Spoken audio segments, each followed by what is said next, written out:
Okay, I'm now back with the fourth movement of the Schumann Quintet.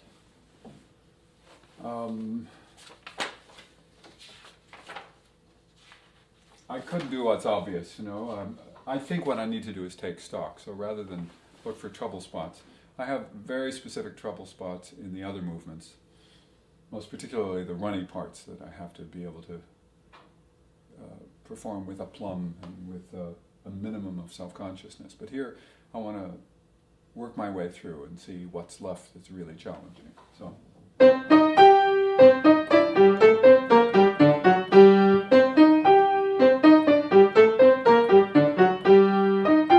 Yes, I remember.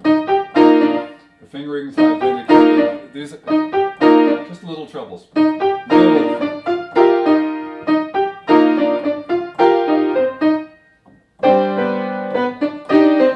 Quite frankly, it's just minutely odd, these combinations of held chords, and the fingering takes care of my issues. If I pay attention.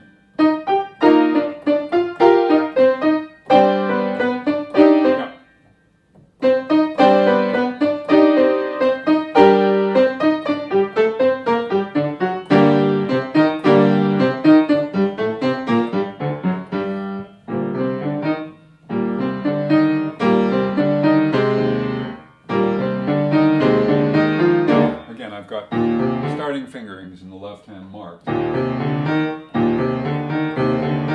in some cases ending fingerings, like when I do a double thumb. And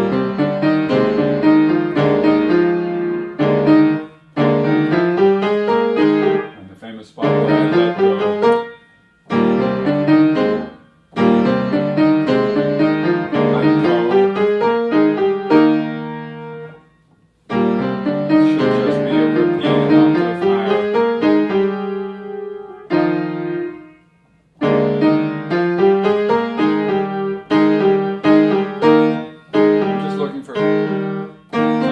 Comfortable way of starting afresh. I started 1-5-3 down here, and I want to make sure that there's nothing I'm holding here that makes me feel an awkwardness. So I'm going to remind myself to go to thumb to finish off, which means to turn my hand over a bit. It actually sets up my third finger.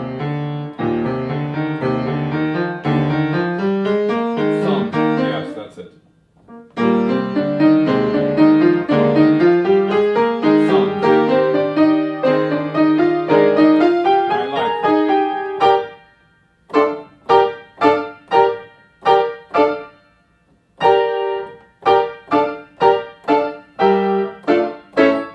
It's really strange to me. There's nothing at all challenging about these chords, but the way they're written and squished together, sometimes it's hard to tell on first glance how full the chords are, how many notes I need to be playing. So, 6 notes, 5 notes, 5 notes, 5 notes, 5 notes, 6 notes, 7 notes, 6 notes. So maybe the fingering helps out. The fourth finger means there's fewer notes I can choose from in the right hand. And then the thickness of the seventh, I just have to respond to the sonority demands.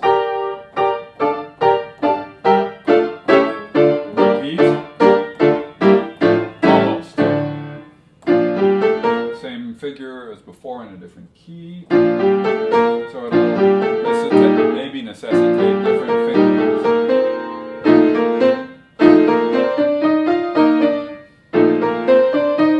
There we go.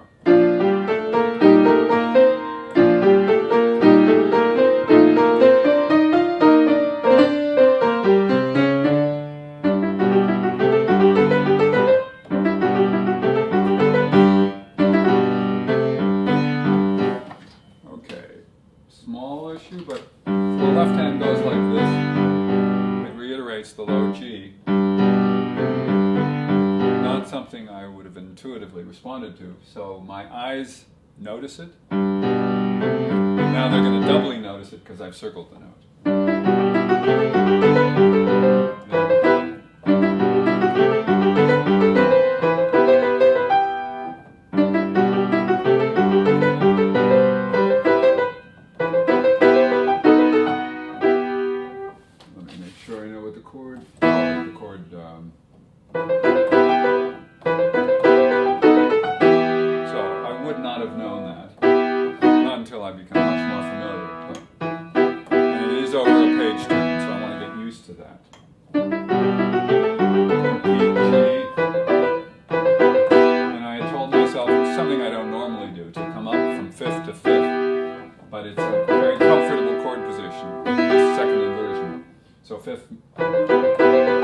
Especially considering where I'm going. So.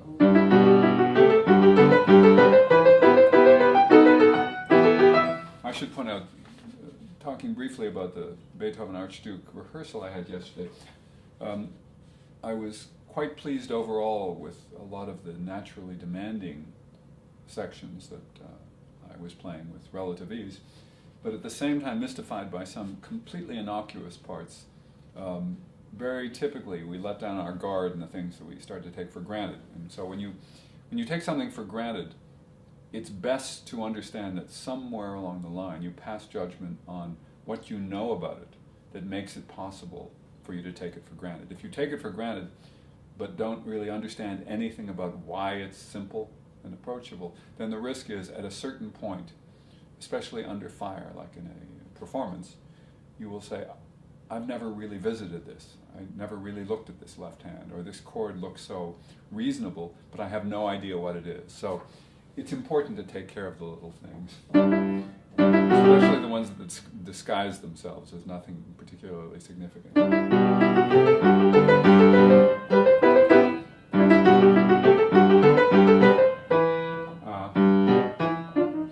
Well, it's possible that I'm over fifth fingering this, because I find getting to this, there's an E right here, and I've been going 5 and then 5, because this is a new section. But that's a certain waste of energy. I'm still going to have to move to the fifth finger. So I'm thinking that if I include a fingering that it gets me this low E, then I'm going to toss my hand anyway. So let's see. And I'm...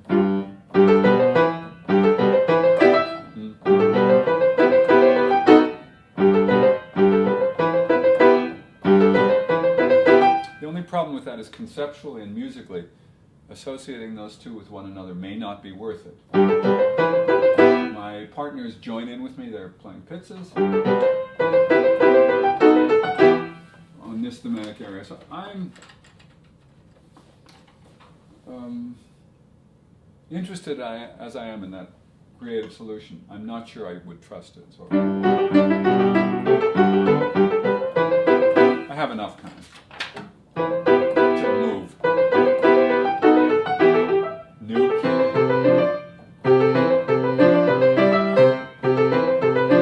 Well, there we go. Schumann was being consistent in his space pattern. I wasn't.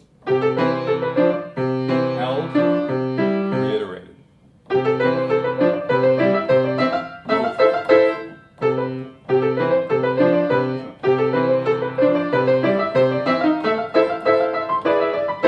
That's nice. Okay, so here I remember the slight awkwardness of the left-hand pattern. So I'm going to take a little time to review it.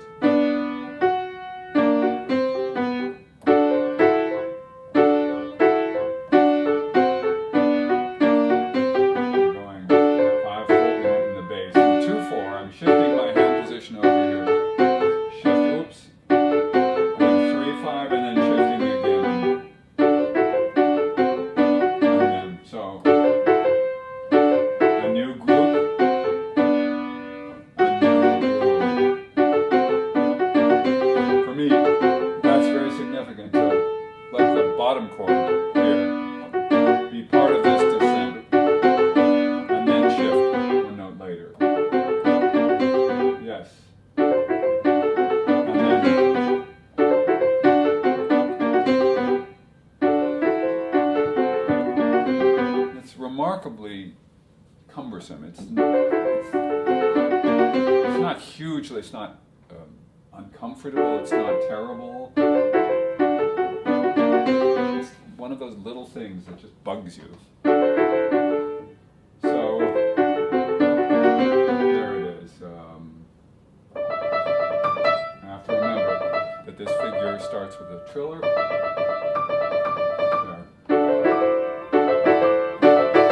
What I said, just the trill, then the one with the octave. Shift hand. And you heard I took a mental breath and let my right hand accompany my left hand's grouping. So, straight trill.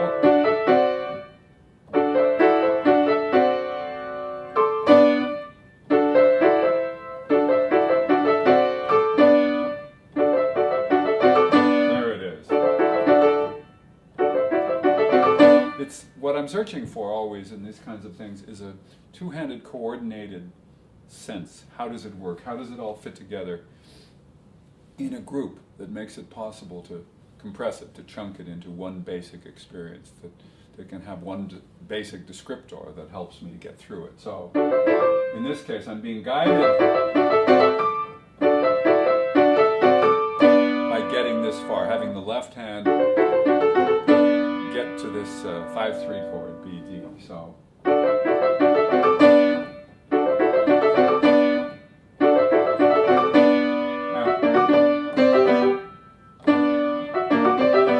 now the next significant thing for my body, in my mind, is if I'm on this 5/3, I'm way out of position for the next set of notes, at least the way I finger it. And then particularly, coming from this augmented position, out to these white notes. So that's a significant motion to come back out toward my body.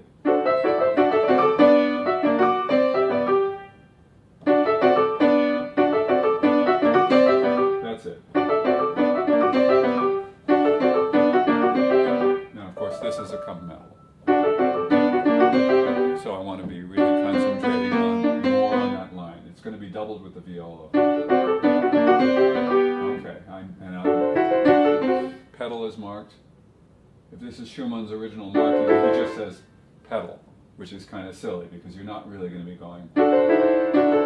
making all of that mush together, but rather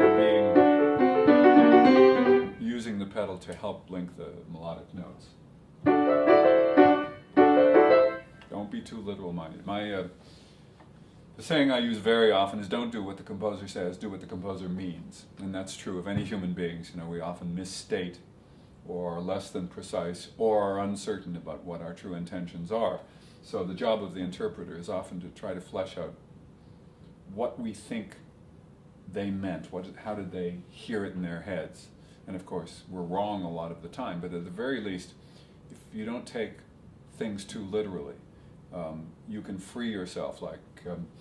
The most obvious ones are in letting go of notes early enough to move on to the next one, and not let the durational values be always exact. You can go back to, say, a piece by Bach written for the harpsichord, and he may have a whole note tied to a whole note, tied to a whole note, tied to a whole note. Well, it's kind of silly. You're sitting with your finger depressing a key on the harpsichord for who knows how many seconds, and the sound decayed eons ago. It's not going to benefit you a whole lot to really worry about whether you're holding the note for the full value. So you always have to have a sense of empowerment about when you recognize the practicality of something transcends the depiction of it on the score. And this is a good example. This pedal marking goes like this. It's not a terrible sonata or anything. It just doesn't seem appropriate for the clarity you need. As it happens, the viola is articulating rather clearly with portato signs. Sorry, single triller. There.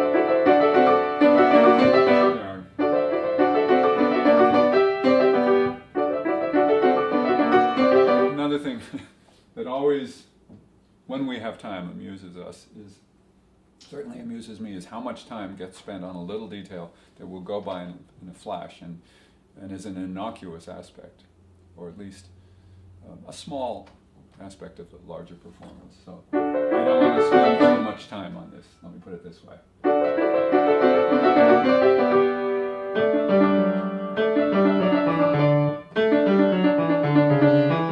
The shift.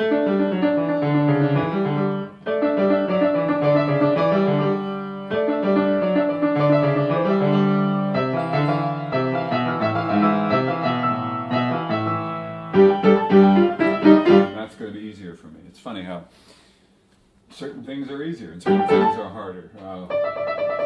Just the fact that the right hand is the accompaniment and the left hand is melodic is something that inverts what is often the case. And the dual voicing of the left hand, that the bass line is melodic and the thumb note is a pivot note, adds an intriguing element of complexity to me. The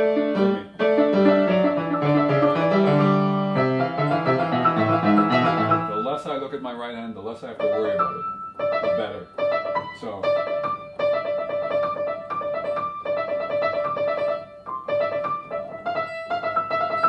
very simple pattern, the trill, then the things with the octave, twice on D, and then once on E. So I should be able to, I'm going to try fairly slowly doing the whole passage, not looking at my right hand at all, or not, and only thinking about that.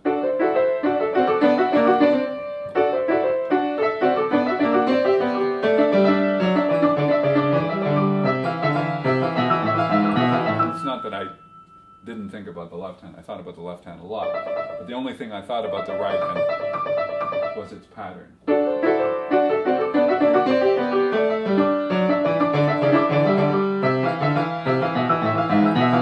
Still some hesitation, but that really makes a big difference to file the right hand away.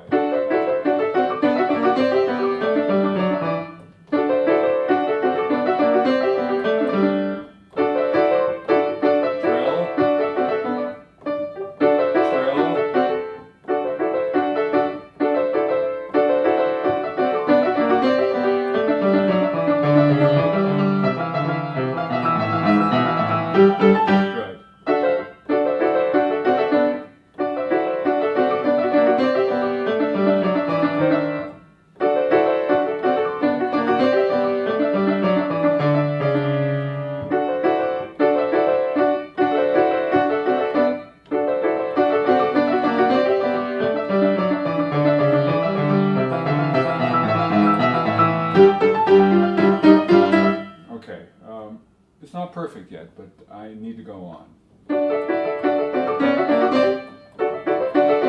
It's not perfect in that I can't execute it yet nonchalantly, and I need to find that nonchalance. Because I need to be able to be happy with the way I'm executing the melody.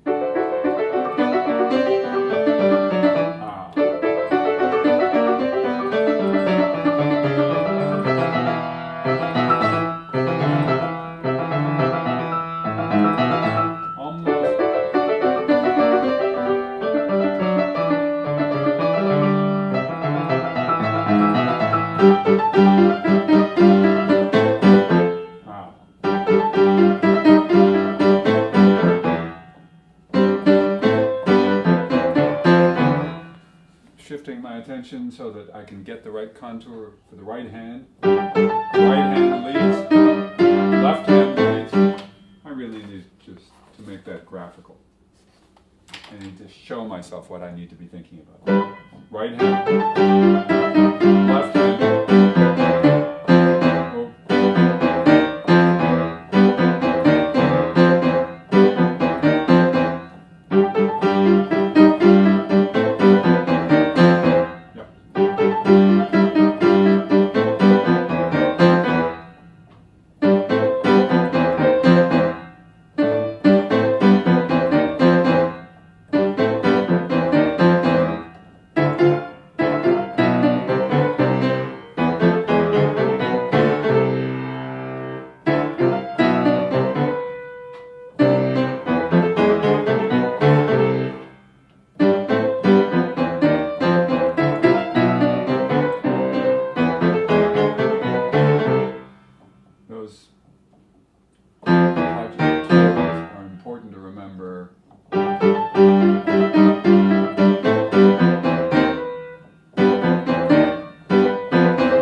when the hands do different things, of course it's important to recognize that.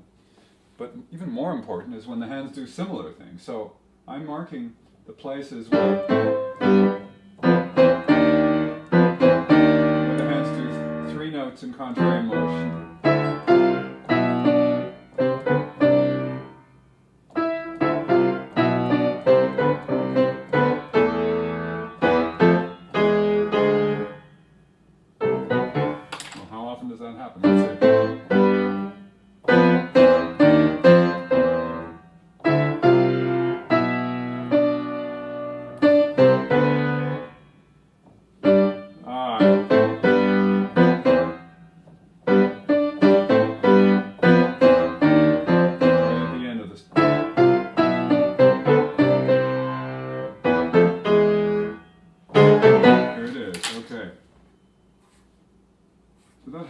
It's a nice relief at the end of each phrase.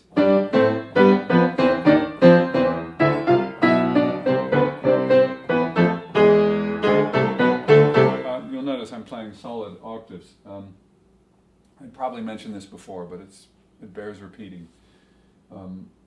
When something is a little too complex, there's too much counterpoint going on, or you're distracted, reducing the number of variables always helps. So in this case, the extra variable is not a big deal, but it's ever so slightly disorienting for the hand to be playing broken octaves instead of solid octaves.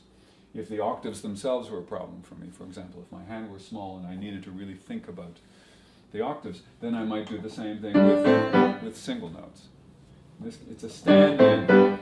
It's a lesser degree of complexity, so you can layer on another layer of complexity when you can accommodate it, because you've made automatic some of the other ones. You put some of those together.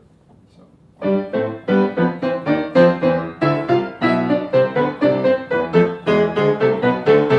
Nice. All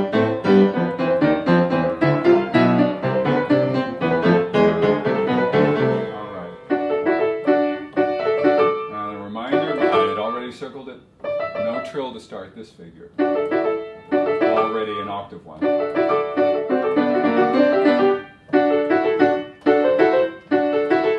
Same key as before, but different voicing in the left hand.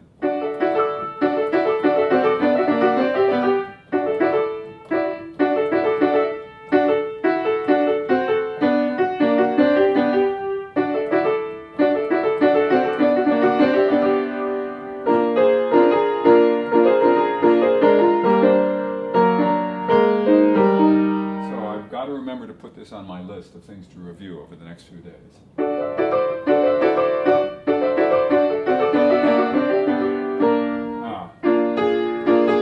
As it goes to a seventh there, I have to have second finger. I have to recognize the chord physically. Shift. I actually have to shift upwards or to the right. It's one of my pet peeves that this is up in most of our nomenclature, away from gravity, for example, but on the piano this is up, which I really think should be called right or whatever. I don't even know why this is up and this is down, but that's the way we describe it. So.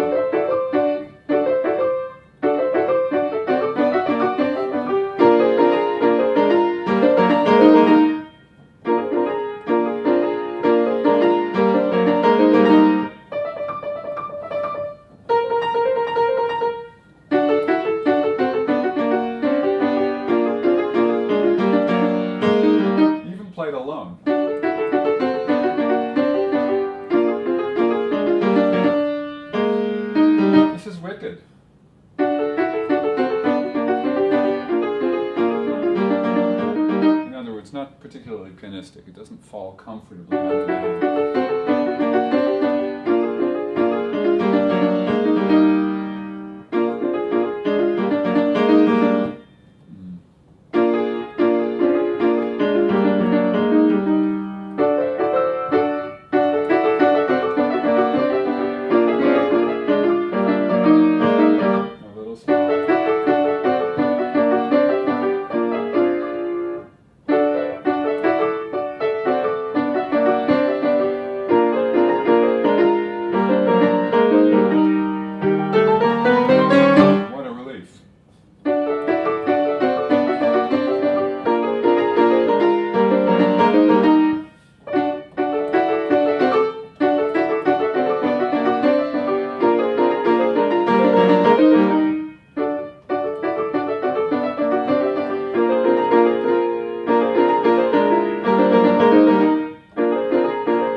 awkwardness is not so much in the coordination. I mean, I'm getting that quite. The right hand is really not doing anything complicated. But the left hand on its own, at least for me, is doing something complicated. So I've got to reduce the sense of complexity. One of the things that maybe I'll do is I'm relying. I have a pedal marking, as I've said. I'm not sure I want to take it literally, but I want to make a lot of the melodic linkage something aided by the pedal. So I'm worrying a little too much about the holding on, which adds to the awkwardness. Right now, that's one of those variables I mentioned that adds to the complexity. I'm going to try it without concern for holding on to the lower fingers.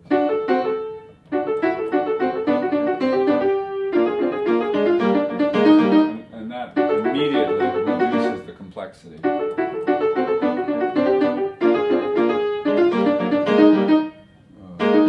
So I have to find out in my real world solution how much hanging on is worth it. I'm going to add the pedal.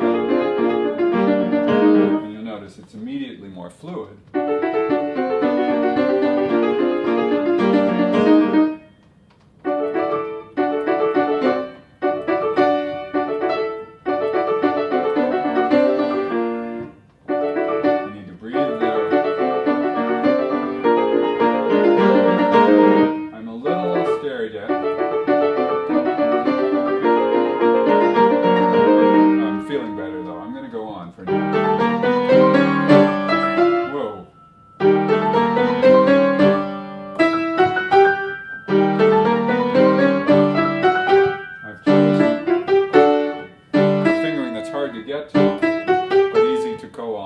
So I may live with it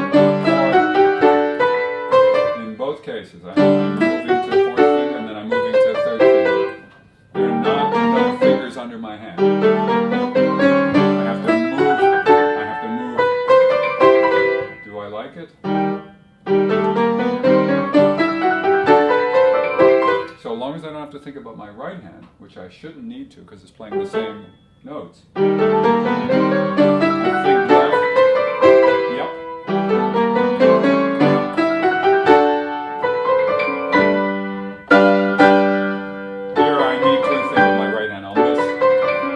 White note leap if I don't.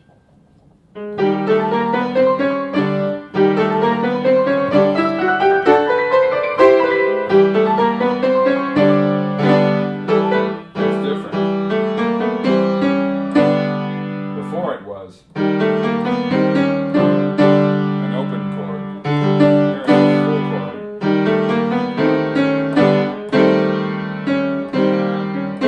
Seventh added, deliciously different. So,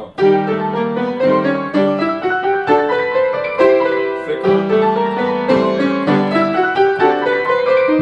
So if those choices are meaningful, then I'll be consciously embracing of them rather than just sort of trying not to forget them. So, simple.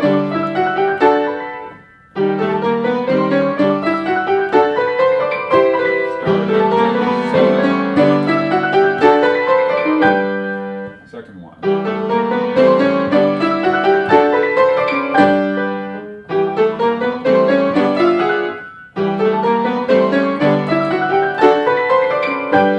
Okay, so this page is going to merit review, but I'm going on.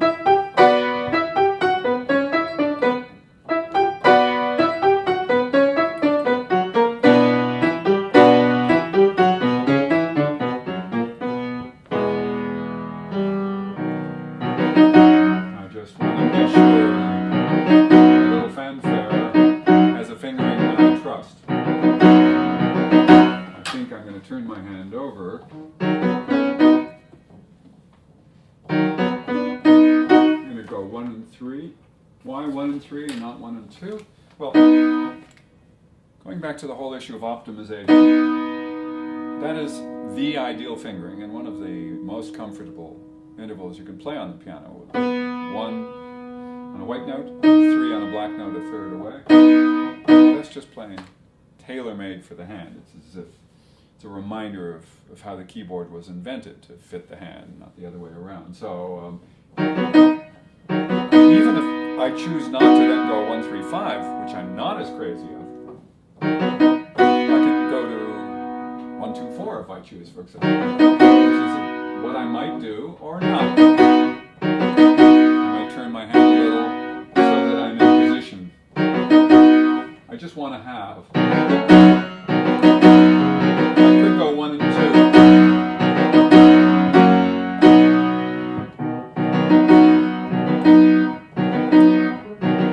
reason I might go 1 and 2 instead is because the follow through to 1, 2, 4 is ever so slightly easier. I have the long finger on the F sharp, so I feel much better. I've crossed out the tie that I sometimes play. Second finger, yes, and then I move my hand. Now, 1, 3, 5 would set up 1, 2, 5 on the F sharp's first inversion. But it's not significant. It's a long note. I have plenty of time to reaccommodate. So, second finger, 5, 4. All right, I'm happy.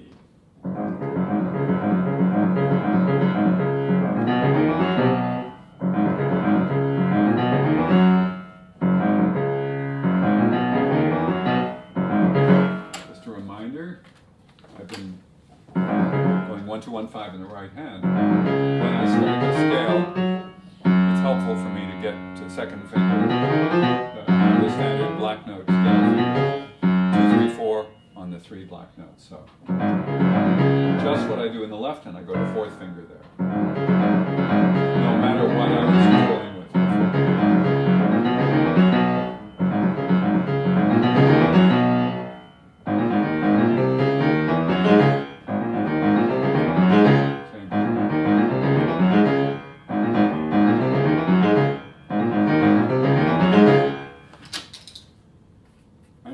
Need this label, but it doesn't hurt. I'm writing C sharp minor. It's a minor of the E natural, and it gives me a label for the whole pattern rather than my having to worry about the individual notes.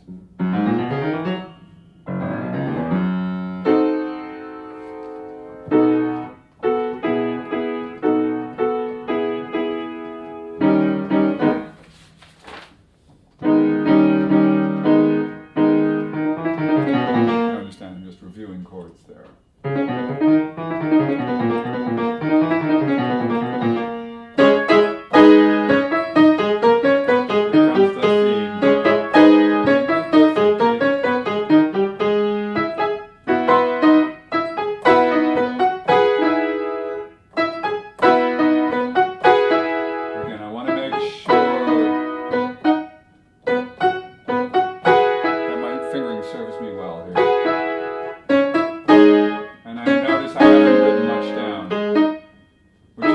I thought it was so easy before, or I neglected to write it down. Since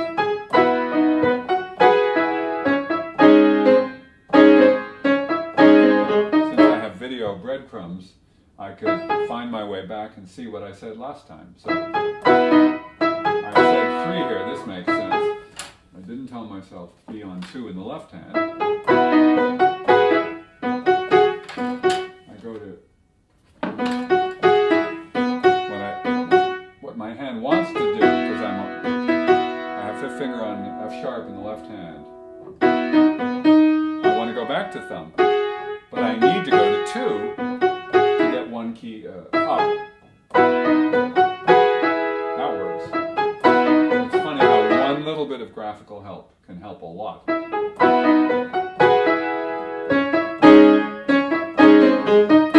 Well, maybe I'll get used to that. That second finger on the ascent gives me just the help I need to get up.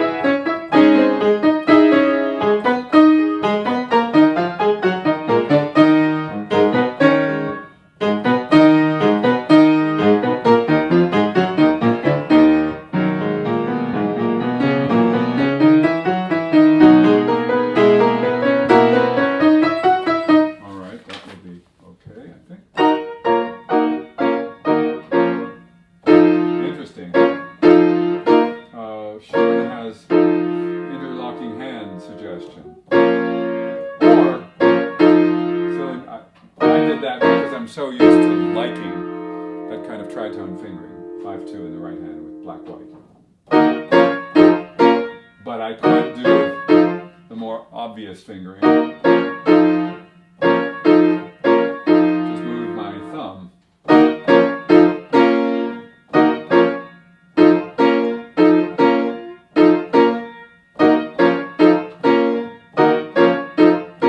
After lots and lots of pondering, all of which you were able to see, I decided to go 1 and 4, which is one of my most unfavorite tritone fingering. Is backwards with the thumb on the black note. But it's for the convenience both of the interaction of the hands and for the next chord, for the 6th. So let's see. Yeah.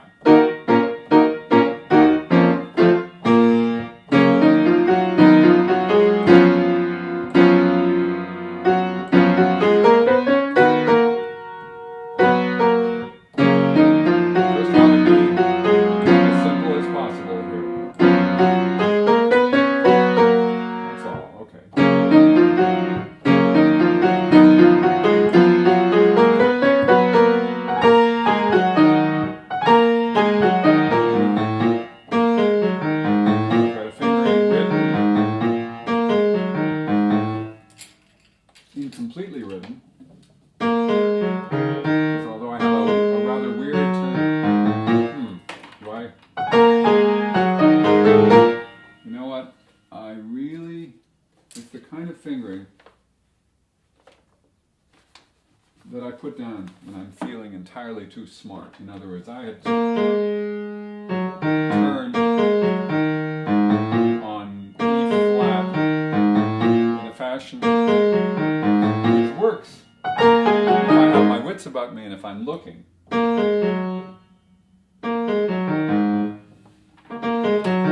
I turn one note earlier, it's more passive.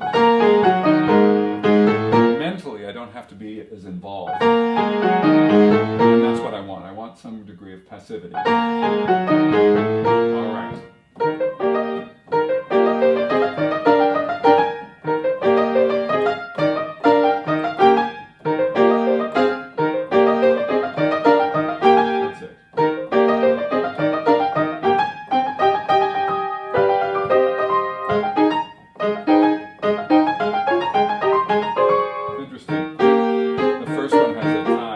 The second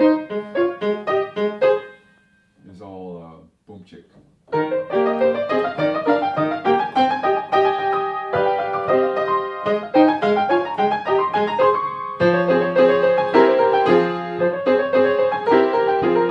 Okay, here we go again with my most unfavorite passage.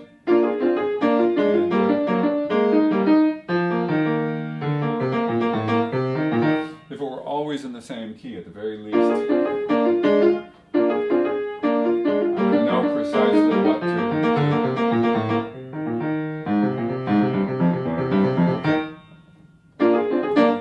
I do know from past experience I've got it.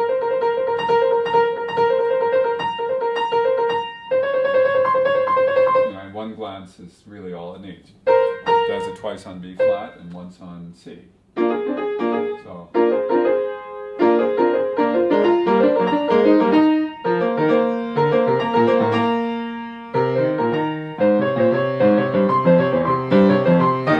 Once at my right hand part, I just filed that away. It doesn't make my left hand easier.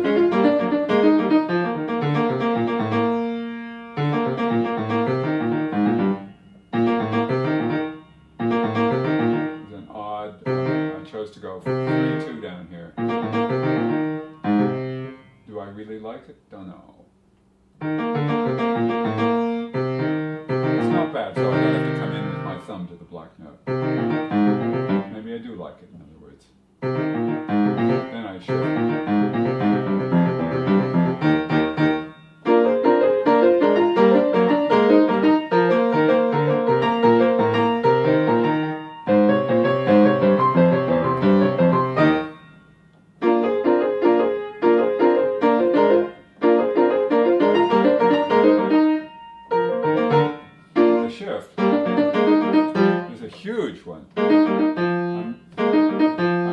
uncrazy about it.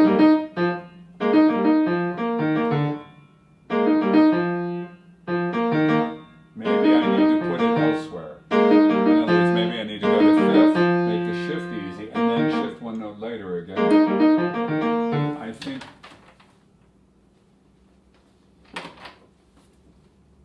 I'm going to do that initially, make a line to indicate that the shift happens out of phase. In other words, my hand shift will occur on the second note of the group rather than with the group. And that happens a lot of the time.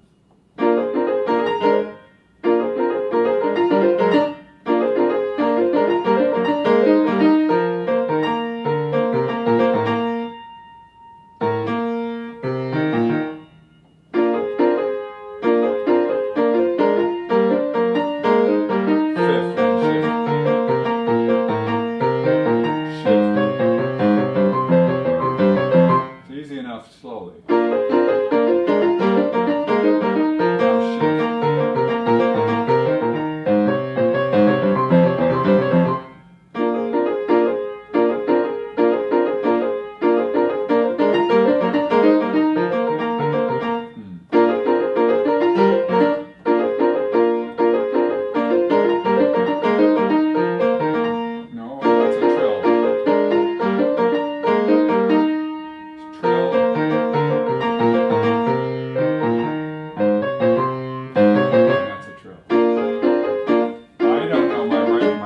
Well enough to actually to put it together with the right hand.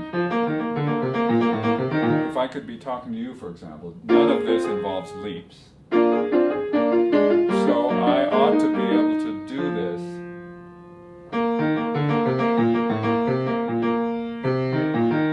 whoops.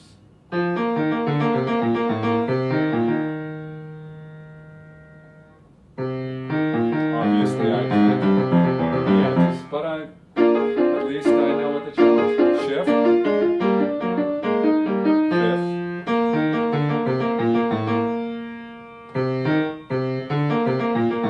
3-2. How do I go beyond that? No, I haven't planned that out, so that's a good thing to recognize. I've been trying to do stuff that doesn't stick, partly because it's a little complicated, but partly because it's not terribly organic yet. If I go 3, 2, 4, and 1, it enables me to go to the next one. I think I've been unduly influenced by the phrase markings that indicate, then do this. Now, of course, I want that inflection, but I don't want to have to do something hasty or that involves a lot of looking and thinking. So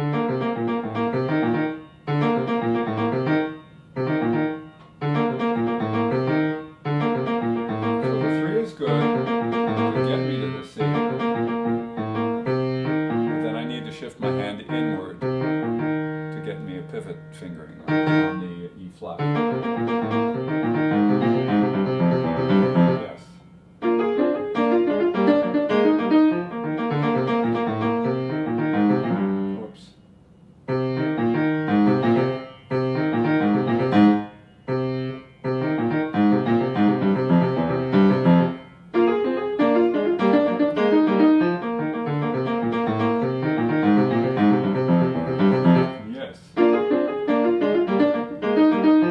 These are the points of demarcation. Here, here, here. If I make those decisions in the right places, in other words, if I group it in accordance with comfort and simplicity, it happens to go against the grain of how the notes are notated in the score, which is where the mystery arises, or the challenge. And then, now let me try to not distract myself. A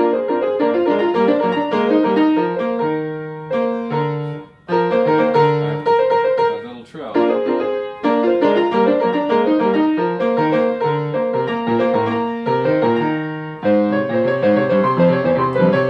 Yeah.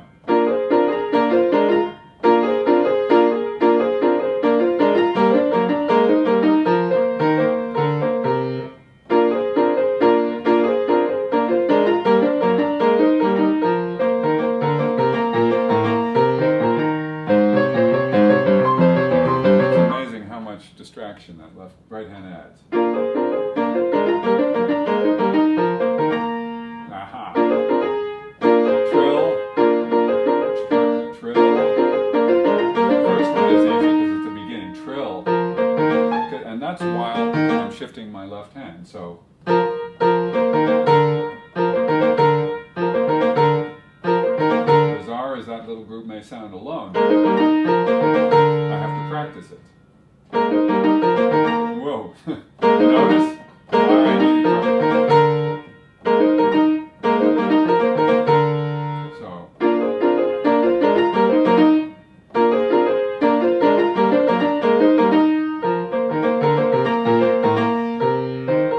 some of you may be thinking, what on earth is he doing? Why is this so hard? Some of you will recognize the situation. You're at the point where, or I'm at the point where I understand what I need to be doing, but my body and my mind are in direct conflict with one another. My body wants to just do what it did, which was mildly uncomfortable, mildly incompetent. And my mind says, no, wait a second, you've got to be much more comfortable, much simpler, much more elegant than that. And of course, my impatience is getting in the way of that.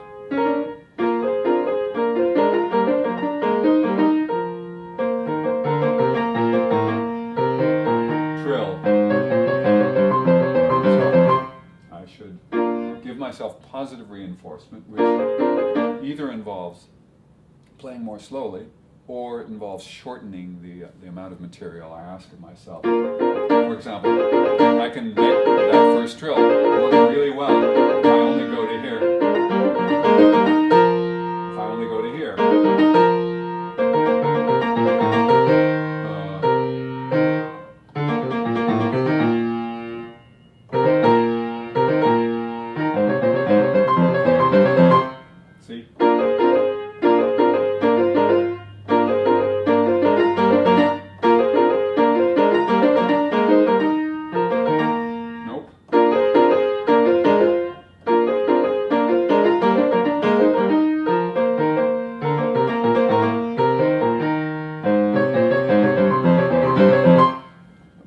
To self. Practice this a lot, but practice it intelligently.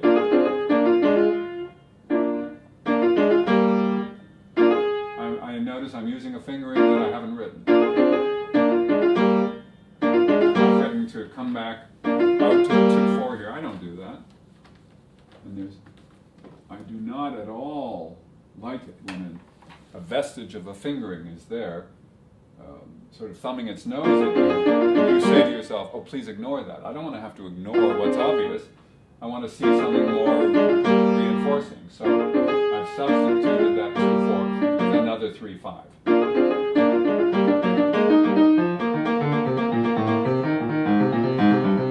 It's good to know that the process itself, the left hand is much better, so I can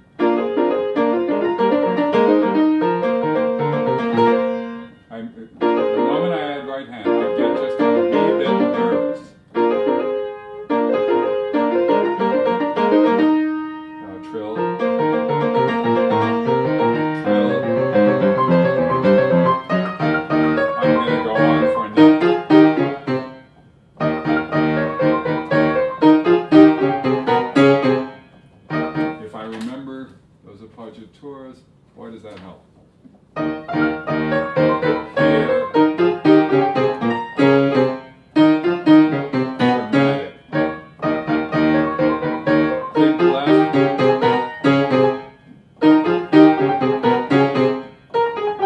There's only 3 notes to think of in the right hand, so I don't want to think about them a lot. When they're accompanied,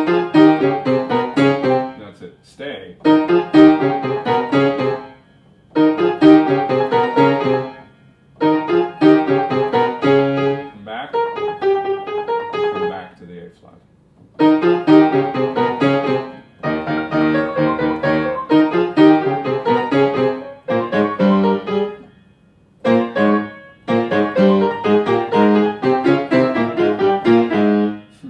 Wanting to get off the repeated note.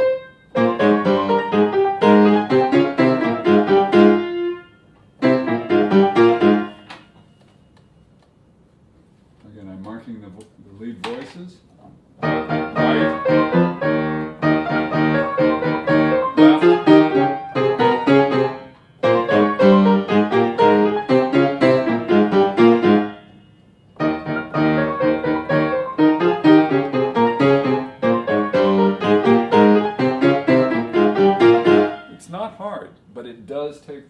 get it, to find the right groove. No, not again. Okay, let me compare with, I'm going to fix the fingering. I had the same fingering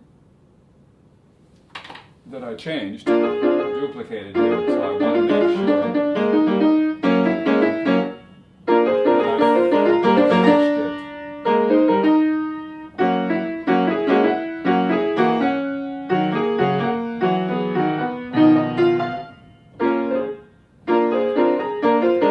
I have to point out, in context,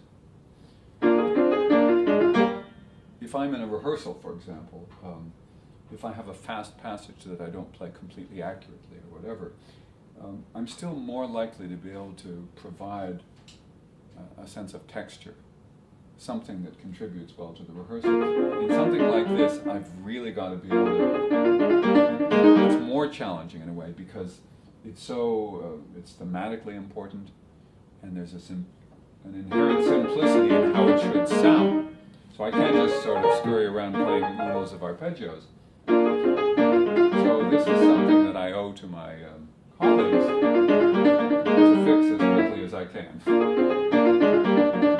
Otherwise, one way, of course, if I had more time than 3 days, I would do this, but the violist already does, or the cellist in this case.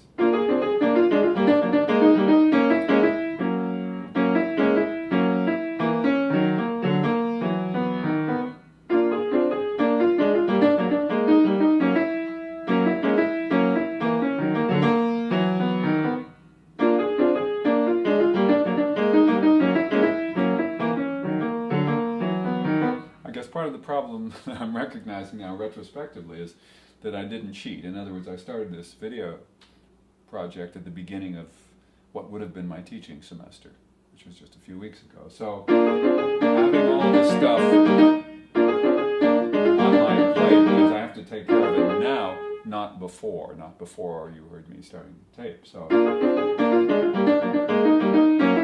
it's like those cooking shows where they've pre-cooked some things so they can pull them out of the oven and say, see what we just did magically in front of your very eyes, but in fact it happened before.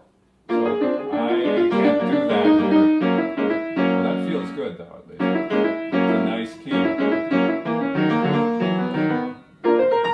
And no trill in this set. Go figure. Same key as up at the top of the page, but no trill.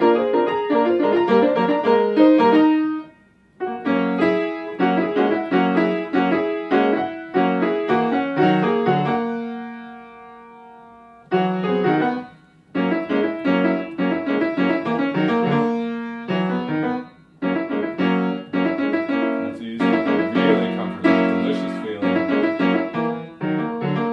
Less delicious.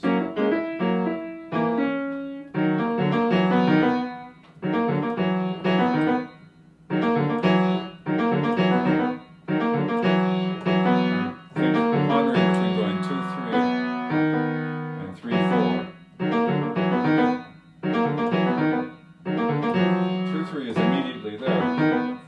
3/4 is more passive.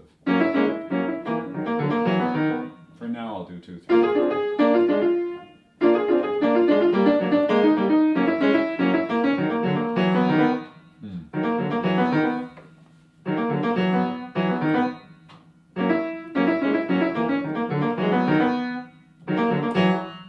I'm going to do 3/4. However, it has to be a more overt gesture. I have to think about it. Do it.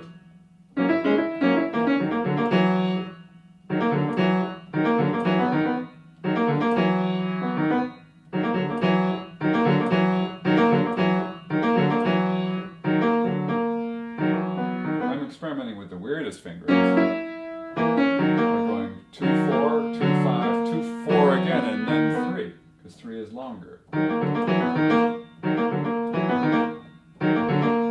Or 4/4. For now, I'm sticking with 3, so. 3/5.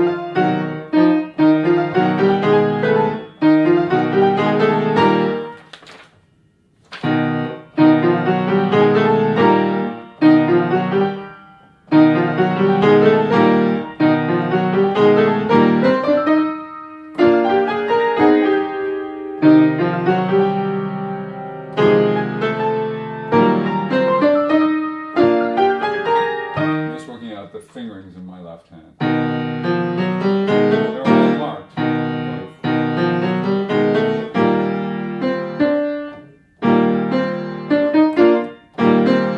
Too much arbitrariness. I didn't write anything.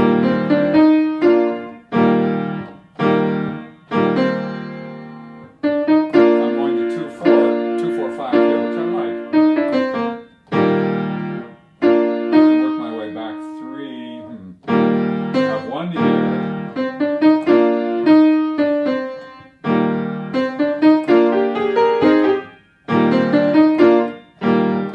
Okay, so I like the 5 here, the 1 here rather. It enables me to do what Schumann asks, hold the chord. Then I'm going to go to 4, which will set me up earlier. Good.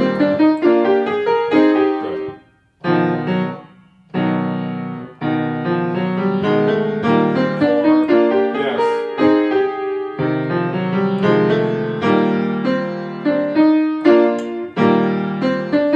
Same-ish. Same decision? Same kind of thing, okay.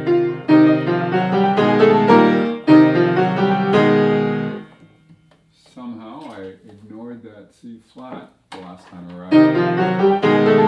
Wow. And me.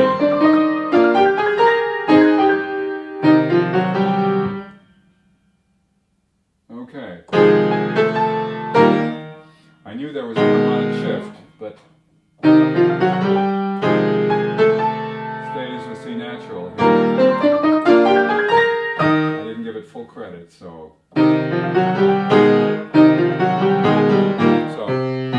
chromatic line is what I have to stress.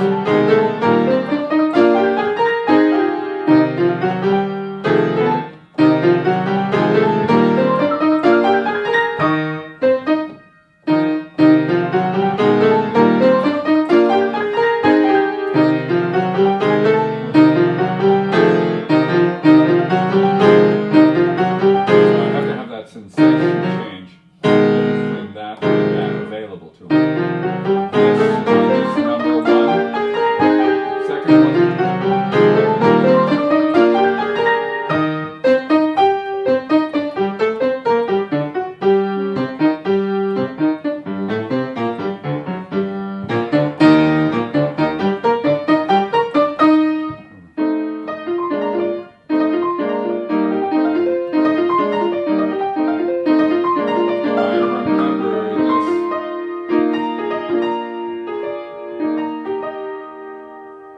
So the third one, that's always different.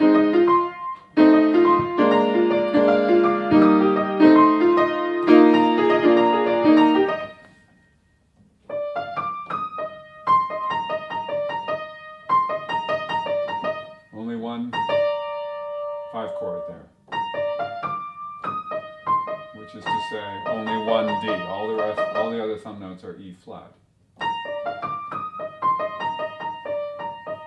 So.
could do something and approximate that, but it's obviously too sinewy and complex to just lift it off the page in performance time. So I have to have filed this away in some fashion.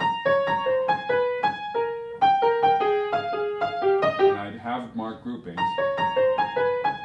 When I shift, that's right. When I shift to the fifth,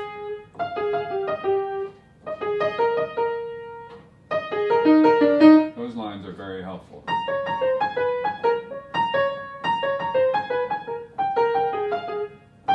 I have written a grouping, but I neglected to write the reinforcing fifth finger. So, fifth, the 5-2, the shift to the 5-2, because here I'm not shifting to fourth, I'm staying on fifth, but this is still a shift because of the fact that I'm going from 5-1 to 5-2 and then 5-1 again. So 4-note group, 6-note group.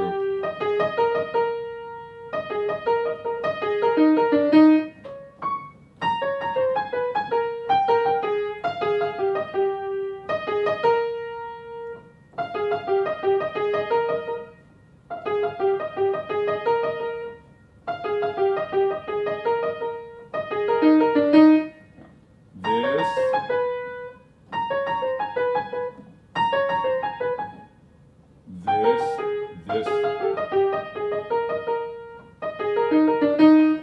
Let's see what the left hand is up to. I might be able to file away.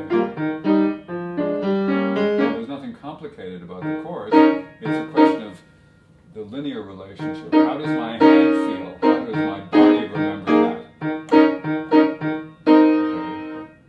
We'll call this the tenor line, the bottom line of the chord. Let's see what. D flat, C, C flat, B flat, and B flat again. Major 7th. B flat, to A natural. No, that's not right. That's a C natural. So B flat, to A flat.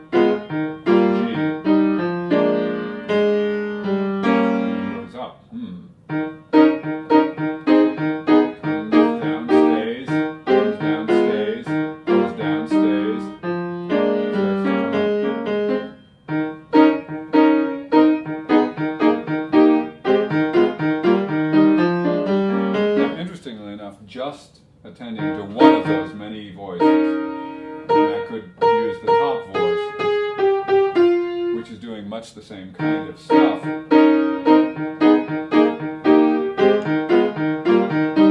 But that inner voice does things that are significant to my body, to how I respond physically.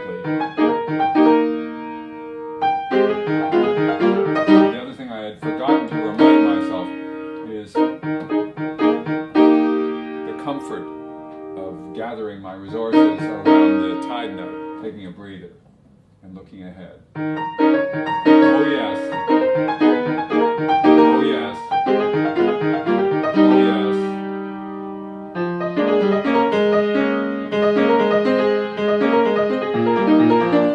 That's right.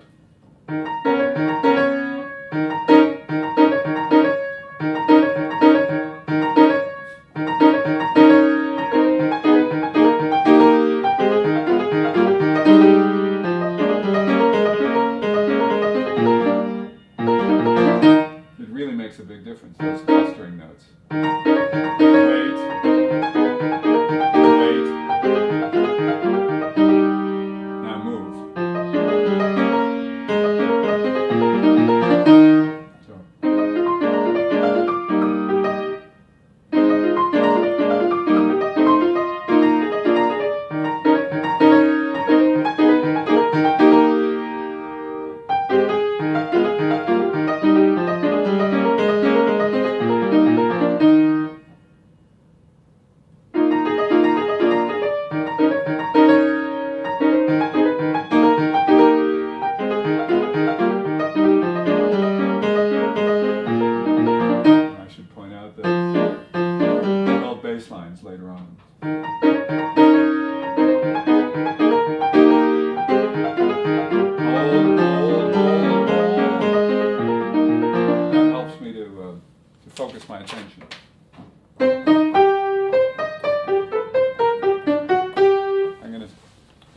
moment to see if I'm running out of room.